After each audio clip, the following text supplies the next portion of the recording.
fans. Hello, UFL fans. How you doing? Shields up. Shields up, Defender fans. And boy, was this shield knocked off today. Let's not beat around the bush. This was pretty much a good old-fashioned ass whipping. Call today the Bryce Perkins show, because this is exactly what this game was.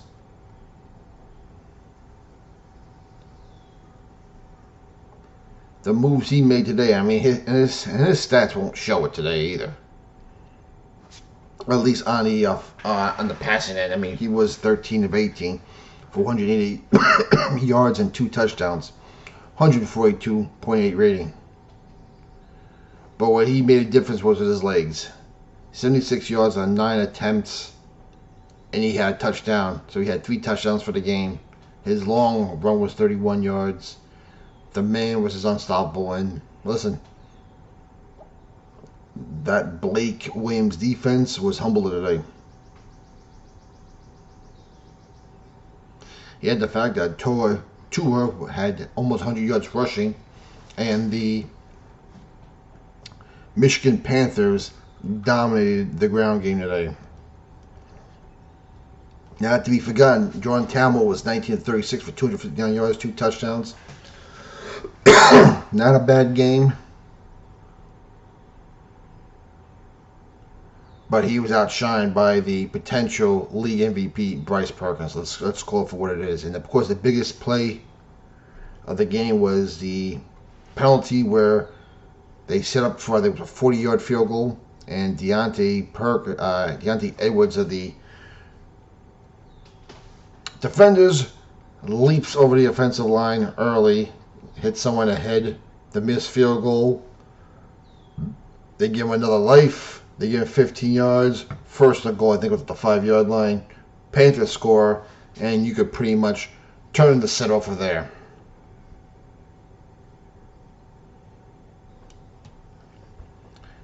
It was not pretty, and what's not pretty is Abram Smith's year, his comeback year, 5 attempts, 11 yards. Deion Jackson's taking most of the carries. He had 10 carries for 47 yards. Chris Rowland continues to press, 9 catches, 144 yards, 1 touchdown. A 65-yard catch for a touchdown. He was good, but today was nothing more than the Bryce Perkins show. Let's just be honest. I mean, you just got to tip your hat to him. And if you're the defense right now, you're going back to the drawing board. And you're thinking, well, if we got to face this guy in the UFL Championship, how do we stop him? The only bad moment for the Panthers today was when Bryce Perkins got his helmet knocked off, and they had to bring in Danny Etling by rule for one play. If you are a Panthers fan, and if you are a football fan, you're telling Mike Dillon, okay, Mike, he's only for one play, just hand the ball off. And he did. So, and back comes Bryce Perkins, and continued of the Panther domination. So right now, the Panthers are 4-2. They're temporarily in first place, awaiting tonight's result between San Antonio and Michigan. And the DC Defenders also 4-2. They're tied for first right now with the St. Louis Battlehawks, but they have the edge over the Battlehawks because they beat them already once.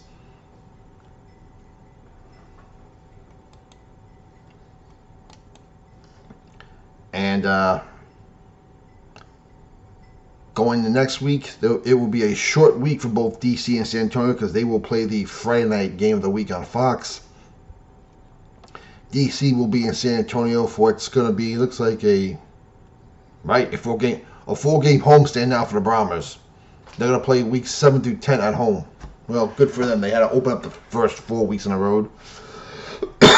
So, and the last time the Defenders were in San Antonio, I remember that game very well. It was the last game of the regular season back when DC went 9-1 Romo lined up for what was a game-winning field goal, and he picked a bad time to miss the field goal. DC wins. Of course, DC would win next week against the Dragons and go on to disappoint me against the Renegades.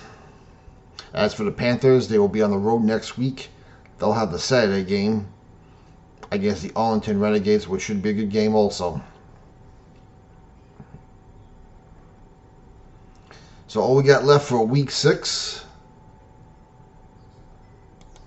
is tonight's Stallions and Brahmas game. And listen, going to week 7, we're going to have 6 teams still in the playoff run. And if San Antonio can pull off an upset tonight, you can say we have 7 of the 8 teams going in the playoff hunt going to week 7. Last year, this time, we pretty much knew who our 4 teams were going to be. This year, there's a lot more parity, and parity in a good way for the league. Comments down below what your opinion I'd like to know. Today, we talk about today's game, we talk about yesterday's game, and we think about the league so far. And for the love of football, we'll talk to you after San Antonio and Birmingham.